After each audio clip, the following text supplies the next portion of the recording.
الراجل ابو سيد ده يا اختي لا يعجبه العجب ولا الصيام في رجب.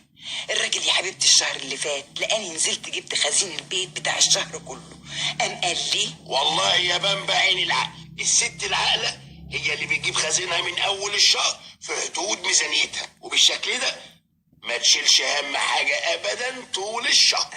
عشان تعرف يا ابو سيد انك متجوز واحده مدبره ومقتصده. عارف يا بنبع عارف، وعشان كده ابتداء من الشهر الجاي ان شاء الله هديك الماهيه تتصرفي فيها زي ما انت عايزه، مش هاخد منك غير حق السجاير والمصاريف بتاعه المواصلات وبس. وفعلا يا اختي الشهر اللي جه وهل ما كدبش خبر اداني الماهيه على داير المليل، وانا يا اختي رايحه على البقال فت على الاجزخانه اللي على نصة الشارع.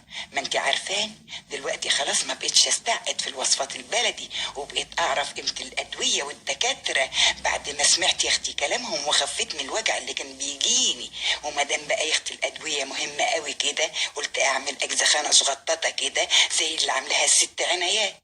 واول يا اختي ما دخلت على الاجزخي قال لي اهلا وسهلا خالتي بامبا، اتفضلي. اهلا بيك يا اخويا. بقول ايه يسترك اديني شريط اسبرين. طيب حاضر، اتفضلي. وده ايه ده يا اخويا اللي في العلبه اللي هناك دي فيتامينات مقويه يا خالتي بامبا. مقويه؟ خلاص. بقول ايه هات لي منها 5. 5 مرة واحده؟ مش يا اخويا بتقول مقويه؟ احسن حاجه تقوي يا خالتي بامبا هي الاكل، ايه والفيتامينات دي بتساعد بس. يا اخويا هو انا عاد فيا حيل اكل ولا امضغ؟ هات. الله، وده ايه اللي في الصفيحه دي؟ ده دواء للصراصير. صراصير؟ لا بلاش منه، هو احنا هنقوي الصراصير كمان؟ بقول ايه امال الدواء اللي هناك ده اللي عرف؟ ايوه واللي جنبه كمان. ده عشان الكبد وده عشان القلب. كده؟ طيب يا اخويا هات لي من كل واحد 2 على الماشي كده. بس ده كتير يا خالتي بامبا. خير ربنا كتير برضو يا اخويا. شوف لي كمان وحياة عينك كده دواء للعينين ودواء للركب وللودان. هتعملي بكل ده ايه يا خالتي بامبا؟ يا اخويا هات بس ومالكش دعوه، هو انا مش هدفع فلوس. حاضر، اتفضلي. حاول ايه؟ وخدت يا حبيبتي الادويه اللي انا اشتريتها دي كلها اشكال والوان في علبه كرتون قد كده اهو، وتاني مروحه على البيت. ايه ده؟ ايه يا بامبا؟ ايه الادويه دي كلها؟ انت هتفتحي اجزخانه؟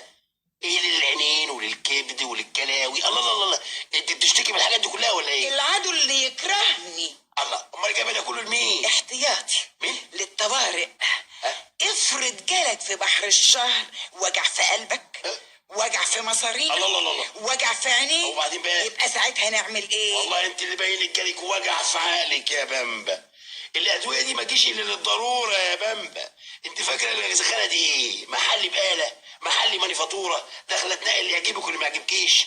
وكمان يا ست يا ام عقل مناخوليا، الادويه دي حتى الفيتامينات ما ناخدهاش الا بامر الدكتور. ايه الكلام اللي انت بتقوله ده؟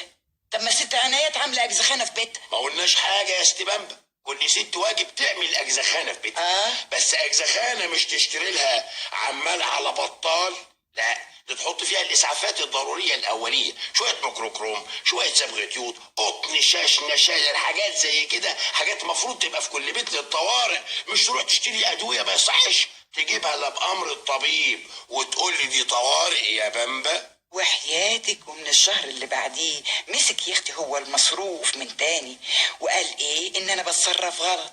شفتي بقى يا اختي اتى بيها حجه يا حبيبتي عشان ياخد هو المصروف. قولوا لي يا اخواتي اروح من الراجل ده فين بس؟ يا عيني عليا.